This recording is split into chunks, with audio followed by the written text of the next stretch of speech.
And I've just finished watching Marvel's Doctor Strange and the Multiverse of Madness. And I can only say that I have some extreme mixed feelings about the movie. I'm not going to bash Marvel Studios, Kevin Feige, or Sam Raimi because the visual aspect of the movie was awesome. It's amazing to see how far CGI has come now.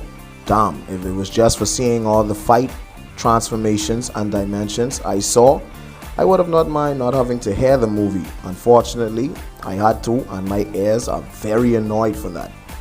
I reason for everyone that had something to do with this bullshit script to get knocked out. Marvel Studios is starting to lose finesse in these story plots for Phase 4 of the MCU. I first off really need to know what the hell was the reason for addressing the movie as Doctor Strange in the Multiverse of Madness. It should have been called The Scarlet Witch, the Sorceress Supreme. The whole movie, this dumb bitch spent her time chasing down one kid that only exists in Universe 838, but is actually alive just to kill and absorb her powers in order to look for two kids she created with her imagination and the powers in every other universe. Keep in mind, Billy and Tommy are not real in any reality except to Wanda herself. It leaves open the door for a lot of multiversal shenanigans in the future of the MCU, but also a lot of unanswered questions. How is it that America Chavez is the only being that exists entirely as one person?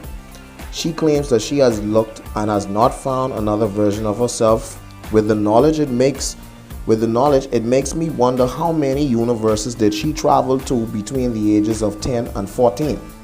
When her powers first manifested, it opened a dimension and pushed her mothers into it, but by accident.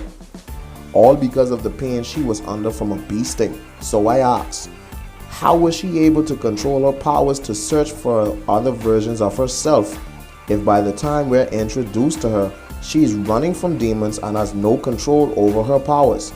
Why didn't she look for her mother since she couldn't find other variations of herself? You don't find that suspicious? When and where did she meet Defender Strange? And where the hell were her three other abilities? Super strength, super speed, and the ability to fly. She is yet another character I'm not hyped to see in the future of Phase 4 of the MCU.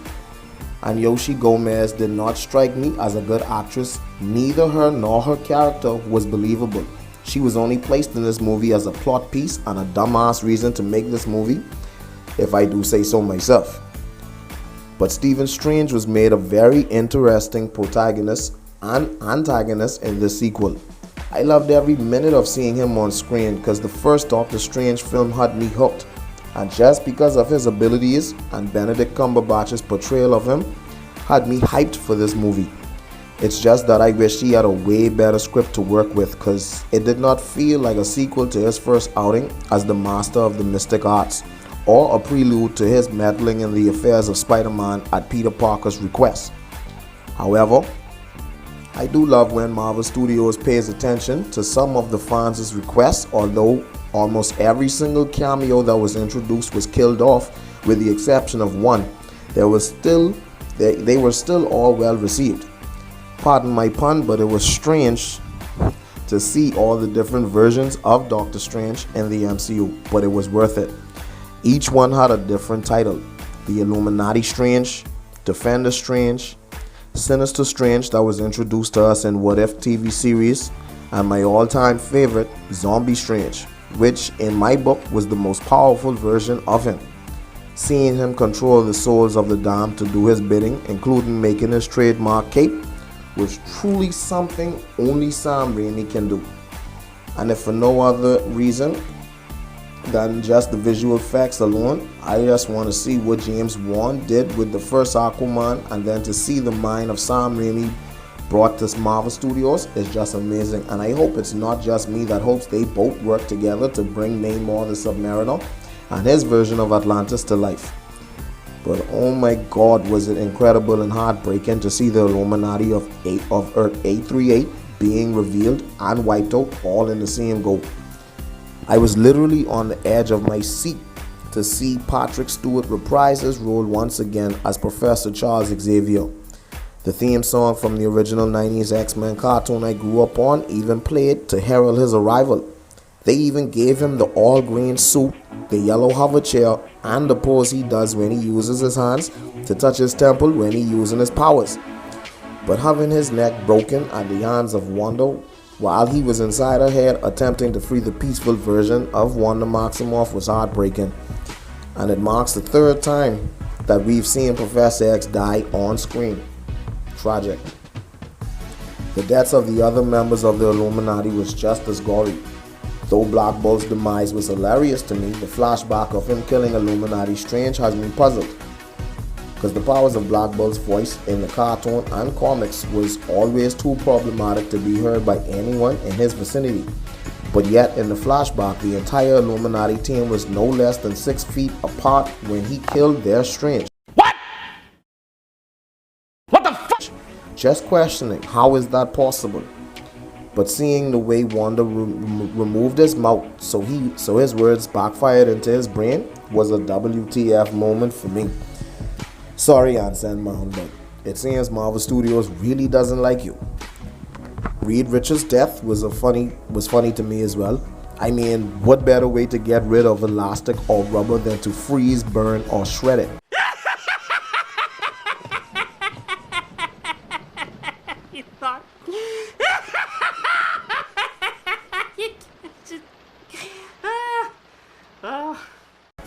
Sad to see how easy he was immobilized, but on the other hand, let's be honest, he never stood a chance. Both he and Black Bolt never got to move. They were eliminated in the same spot they stood in, and it was beautiful. As always, leave it to any version of Captain America to fight until the end. But for Captain Carter, damn, what a way to go. Sliced in half by her own shield from the waist down. Oh, that's cold. Now, from Captain America, the first Avenger, to Falcon and the Winter Soldier, we have seen the iconic shield do some amazing and horrific things, but I don't think nothing can top seeing Captain America's shield kill a version of Captain America. I want more Haley Atwell as Captain Carter in the MCU. I'm talking to you, Kevin Feige. And I'm guessing that no matter what universe it is, Captain Marvel will always be a piece of shit. Only difference is that they put Lashana Lynch in the cosmic character's role this time. Though it was nice to see her again since her introduction in Captain Marvel's movie, her appearance as A38's version of Captain Marvel and a member of the Illuminati wasn't worth watching. Her 616 counterpart literally fought Thanos to a standstill and didn't even budge from his headbutt. Carol even took on direct punches from the Power Stone itself along with a punch from Thanos and still was up and about later in the movie. Yet 838's version got put down by a damn 45-foot granite statue. Really? Really, Marvel? A friggin' statue? A statue takes out the most powerful hero in the MCU, and yet this character still holds that title, bro. Go fuck yourself. Although she put up the longest fight against Wanda, her death could have been a whole lot more poetic. I'm pretty sure that her being capable of traveling through space and has cosmic powers surely couldn't be brought down by one statue, especially after what we've seen the original Captain Marvel do and is capable of. I mean, Ronan's ship had to be twice that size, yet once again, no harm has come to Baron Mordo, and he never had an encounter with the Scarlet Witch. So now there are two different versions of Baron Mordo running around in the Damn! I'm sorry. MCU. Only difference is this one happens to be the Sorcerer Supreme of his universe. But Chiwetel Ejiofor's comeback to the character was accepted with honors. He is a great actor and brings swag to the character of Baron Mordo. To put it simply, Wanda wiped the floor with them and really proved just how powerful her chaos magic is. Even more so, we found out that she has a throne and a mountain of magic named Mount Wundagore, erected by a demon called Chthon, and is the source of the power for the book The Darkhold in every universe. The mountain has Chthon's dark chaos magic spells carved into the walls of the temple. Only thing I question is, how is it that even in every universe there exists a copy of the Darkhold, but within a pocket dimension known as the Nexus Point, 838's Doctor Strange hid the Book of Ashanti, which is the counteract to the Darkhold and also holds magic made of light. Only God knows why that Strange hid it in there and did not use it to fix the problems occurring in his universe, You don't find that suspicious? but instead opted to use the Darkhold, knowing it would cause an incursion. Even more puzzling to me is that how come an incursion only happens when a version of Doctor Strange uses dark magic, but not when it was used by Wanda at all? I noticed there were no consequences for her use of the Darkhold or the mountain that powers them. In fact, Wanda was so overpowered that no one in the entire movie was able to capitalize on a way of defeating her. Every plan to eradicate her was nullified, and her counterattacks were some of the most jaw-dropping scenes I've seen in the MCU. Even her teleportation through reflective surfaces when she was attempting to get to America while she was at Comitage was freaky. Once again, a moment where Sam Raimi's talent for horror films shines through. Seeing her contort her body when she came out the mirror was a whole lot different than what a Disney movie is even known for. They really did stretch the boundaries of this film in order to make it the MCU's first horror installment, but with the Moon Knight series wrapping up and Blade getting prepared for his debut, I know there are going to be better, darker days ahead for the future of the Phase 4 of the MCU. Now we all know we can definitely expect to see Wanda again with the MCU's future, because for some reason I doubt that she was killed when she leveled Mount Wondergore. And also the connection and existence of every Darkhold within the multiverse, the only person that was strong enough to defeat Wanda was herself.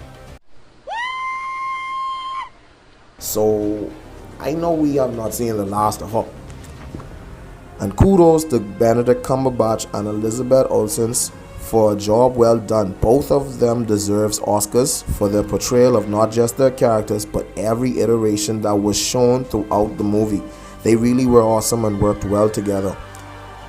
Their work chemistry was on point for the master of the mystic arts and the queen of chaos magic. I love seeing them go blow for blow with both their wits and magic. All in all, the plot could have been better, but the movie works as the MCU's first horror film, so it's still worth viewing. Just lower your expectations a bit before watching it. Once again, Baron Mordo is in the win and has escaped capture or death while battling Doctor Strange. Also, when introducing Professor X, they made no mention of the X-Men, but somewhere out there in the multiverse, mutants exist, and I look forward to seeing their first MCU introduction. And finally, if Marvel Studios listened to fans and gave us John Krasinski as Mr. Fantastic, then I'm hoping they give us our wish of Tom Cruise as Ultimate Iron Man or Endosim Iron Man. And with the murder of Mr. Fantastic, I know Marvel's superhero family is coming to get vengeance for his death. And the knowledge of knowing he has kids only makes me more excited to see the emergence of the Fantastic Four. Thanks for watching straight to the end. Now, leave your comments in the Q&A section down below, and don't forget to like, share, and subscribe. I've been your host, The Kingpin, and you're tuning in to Tank Entertainment.